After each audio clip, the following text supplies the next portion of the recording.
Kaleidoscope, a weekly public affairs program brought to you in partnership with the Urban League of Greater Cleveland, Kaleidoscope Magazine, and NewsChannel 5. Good morning, everyone. Welcome to the broadcast today. You know, the Case Comprehensive Cancer Center has several community initiatives in place right now to fight cancer, and the center director, Dr. Stanton Gerson, is here to talk more about these efforts. Later on today, we will hear from Dr. Alan Lerner, a researcher at University Hospital's Brain Health and Memory Center. And on the broadcast after that, Jennifer Halliburton will join me to talk about Triumph Magazine. It's a free publication for Greater Clevelanders. Good morning again, everybody. I'm Leon Bibb. This is Kaleidoscope, and so we beginning with one of the real heroes, man I've interviewed a few times, Dr. Stanton Gerson, who's director of the Case Comprehensive Cancer Center, one of our heroic efforts here in town. Good to have you with us. Leon, it's great to be here with you today. Yeah. Tell me, what is the mission of the Case Comprehensive Cancer Center? So very briefly, it's a cancer center that's designated by the National Cancer Institutes in Washington, D.C., to organize cancer research in the city of Cleveland. So let me tell you very briefly just how important this initiative is.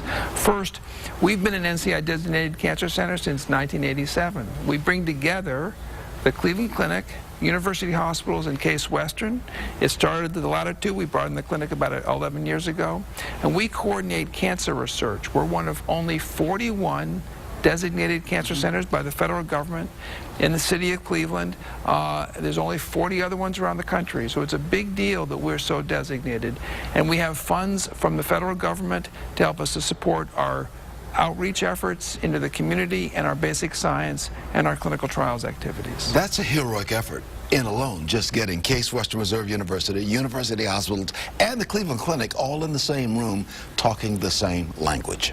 We do it. All of our scientific programs, all of our clinical trials, all of our community outreach efforts are now coordinated by this organization. So how is that impacting the everyday lives of people here in the Greater Cleveland area? So we can do things that we just couldn't do as individual entities.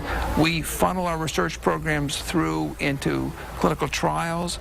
We are doing some really creative work in the community to cut down the rates and incidence and the complications of cancer for early detection and the like. And we bring the strengths of the three institutions together to let us do that. Dr. Gerson, I know you're working with individuals to preventive cancer, tobacco use, and that kind of thing. Tell me about those efforts, how that fits into what you're doing at Case Comprehensive Cancer Center. So the Cancer Center has organized efforts and research programs with the support of the CDC to look in the city of Cleveland at smoking rates. And the one thing that we've identified is that there's an unregulated use of small cigars. You can buy a single small cigar if you're 15 years old at the corner shop, and you can walk out of that store and have your cigar. It's worse than a cigarette.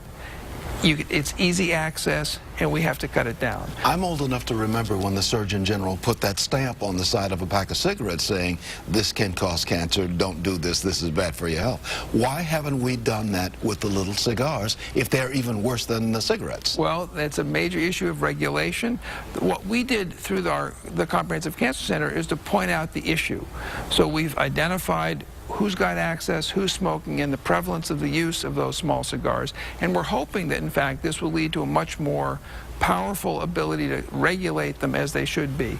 And the other side of that, for instance, is e-cigarettes, because we're worried that e-cigarettes, although there may be an easy access and entrance into the smoking area, they're the precursor to then people using tobacco products. I know you're over at the Seidman Cancer Center, and you've got the Case Comprehensive Cancer Center, and working with the clinic and Case Western and University Hospitals.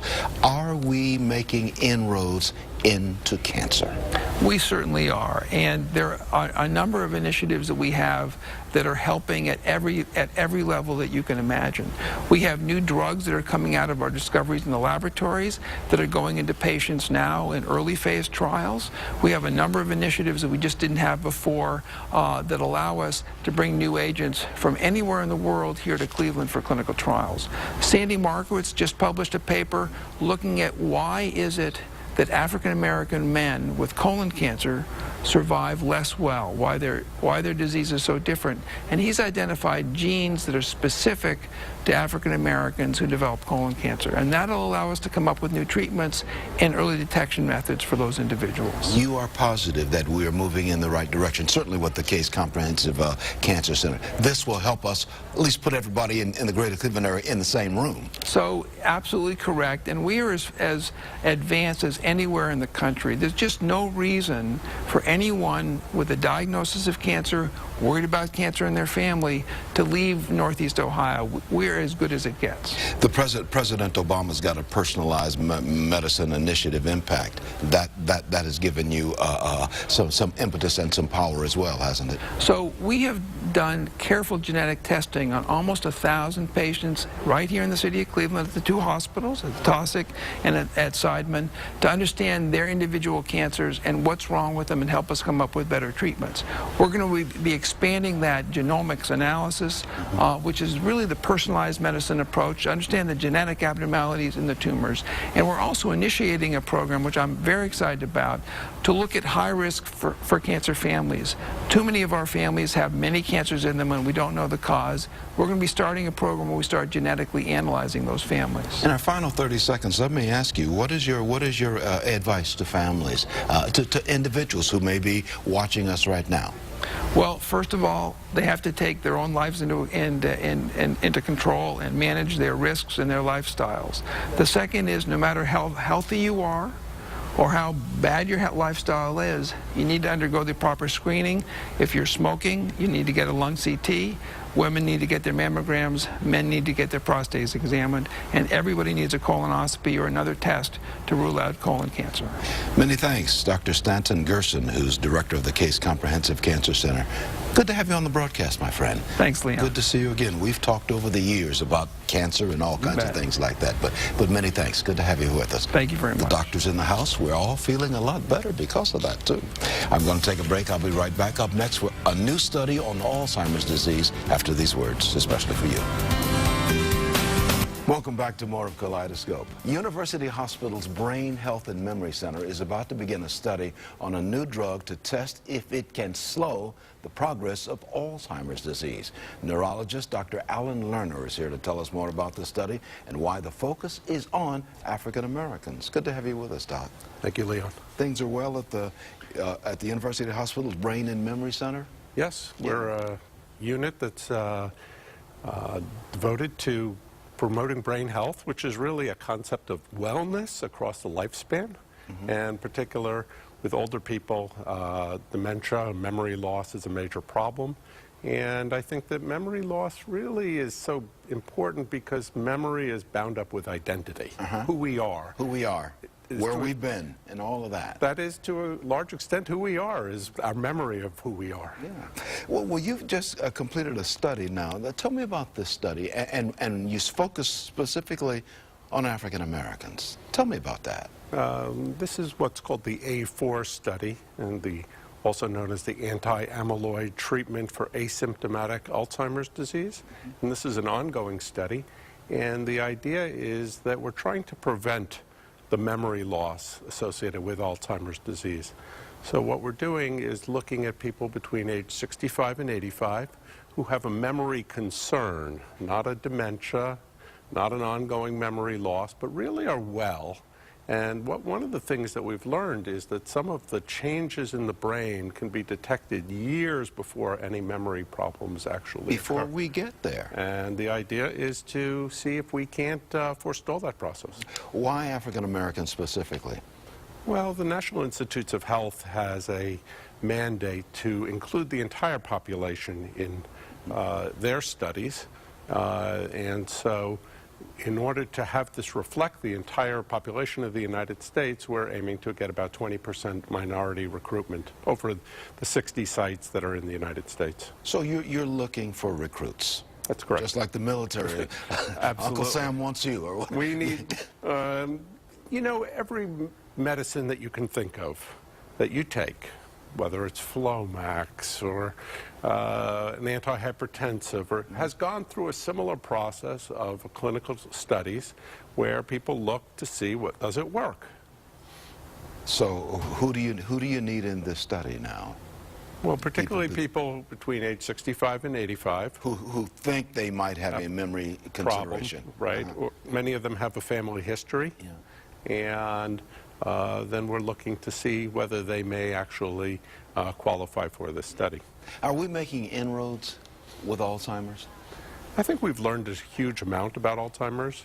I think the comparison with cancer is actually quite important.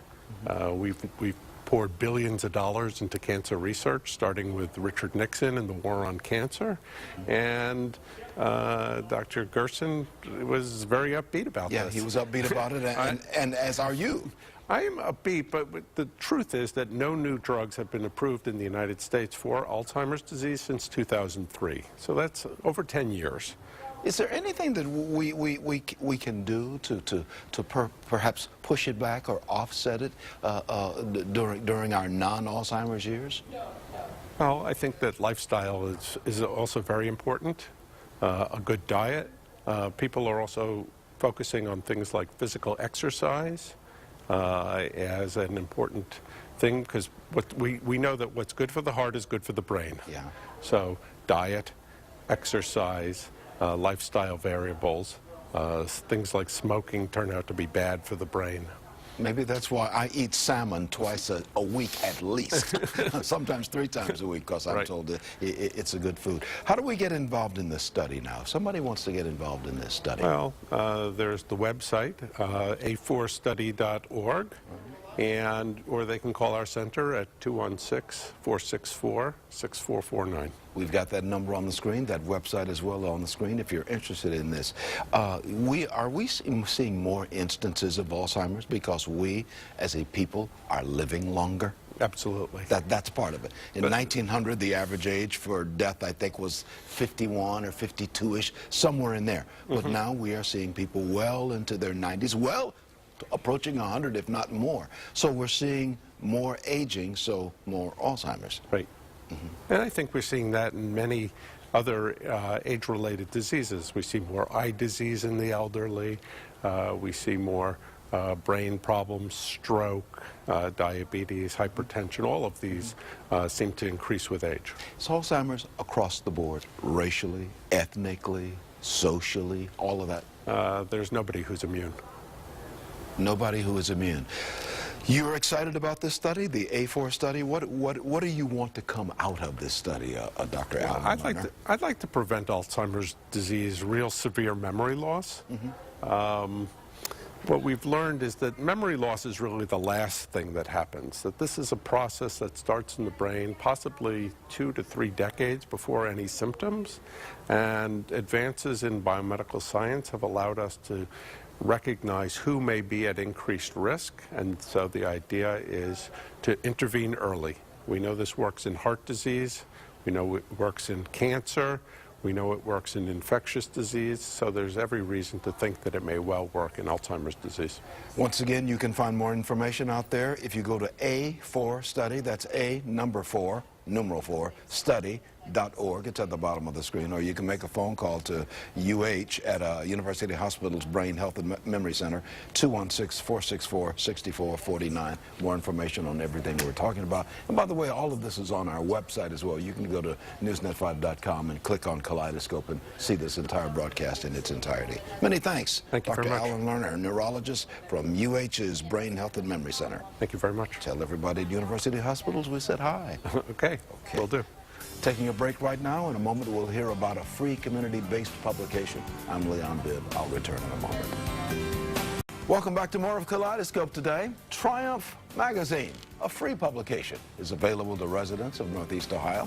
Its editor, Jennifer Halliburton, is here to tell us more about the publication and its impact on the greater Cleveland community. Hey, Jennifer. Hi, how are you? Good, thank you. Good. Things are well with Triumph Magazine. Magazine. Very good, thank you. 6 years now. Yeah, 6 years you've been putting it out? Yeah. We're very fortunate, both to the community that we serve, but also just people, business owners, corporate, small business, otherwise, who recognize the merit of it. Yeah. You were telling me you publish about every 2 months or so? Yeah, every 2 months. months. And positive stories in the community about all kinds of people. Yeah, so the whole point from the beginning was to, number one, offer representation for our community and others that are worthwhile, but that just didn't have any sort of professional, polished, positive publication. And then again, to make sure that that reflection was a positive one, so that we can see all the great people in our community who are using whatever they're passionate about to move us forward in a positive way. What was your inspiration for this for this magazine? Really, it's our community. That's the great thing about it, is that we don't have to travel very far. There's so many great things going on in our community and so many people who do them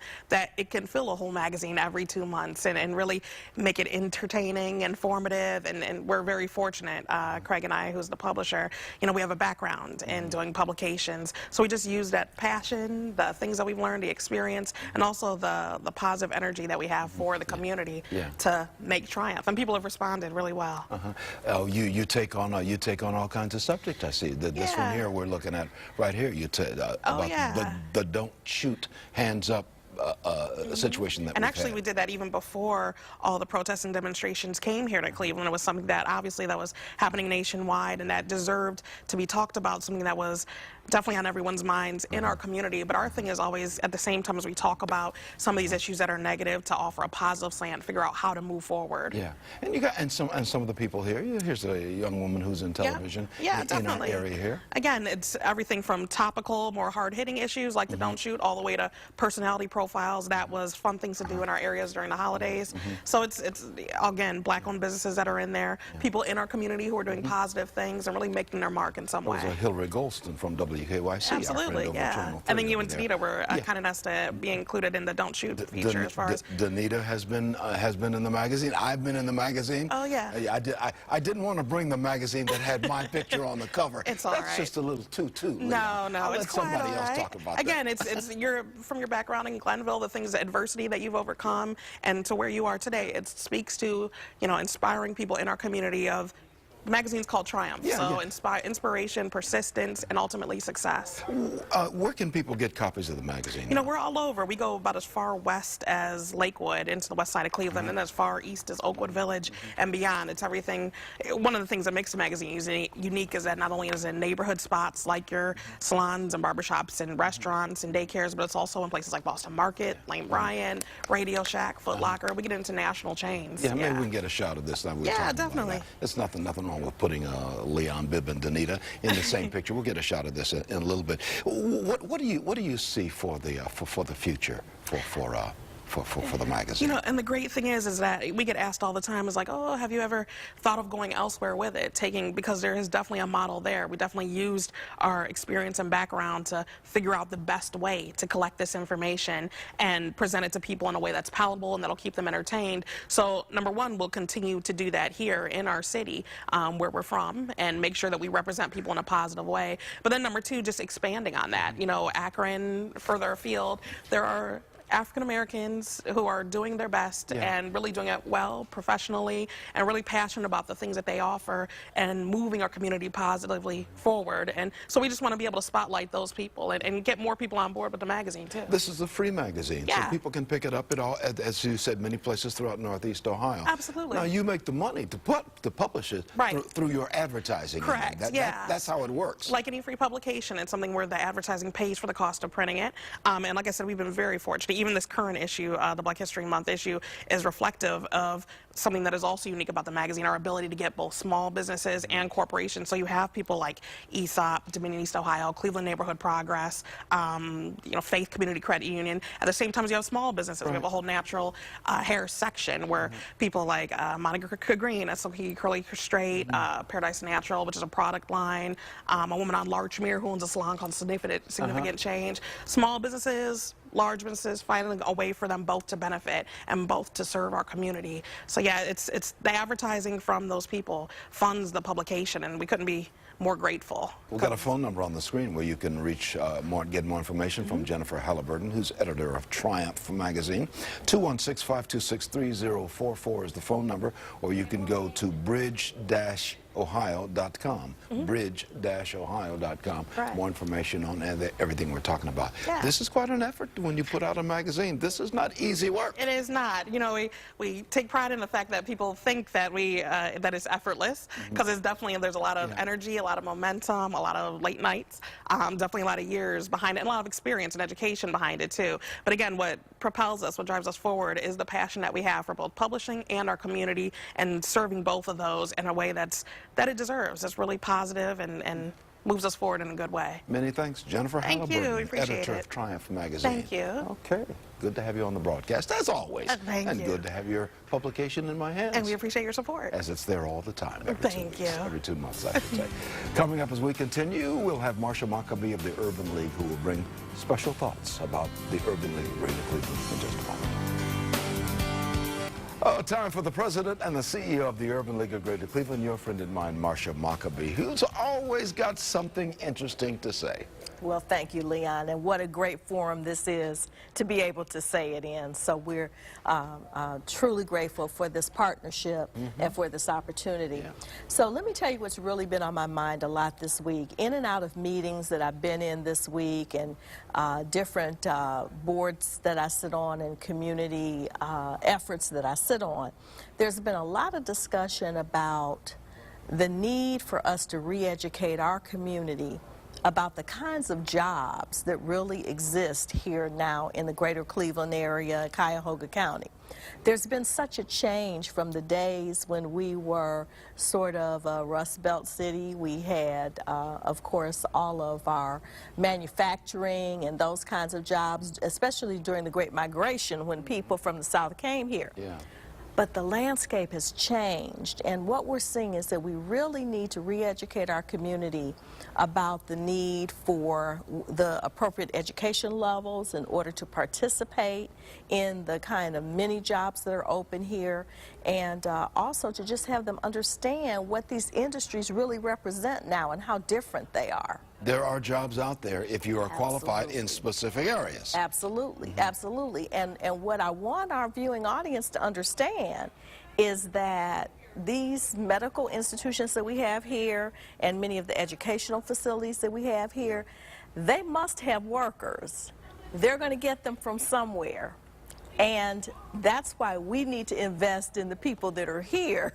And if you are not one ready. of those people qualified, they'll find somebody else. That's exactly So right. get in the qualifications pipeline as we wind up in our I like discussion that. here. That's good. Use I'm my gonna use that, lines. Lee. I'm using yours all the time. That's good. Take care, everybody. We got to go. Bye-bye. Public Affairs program brought to you in partnership with the Urban League of Greater Cleveland, Kaleidoscope Magazine, and News Channel 5.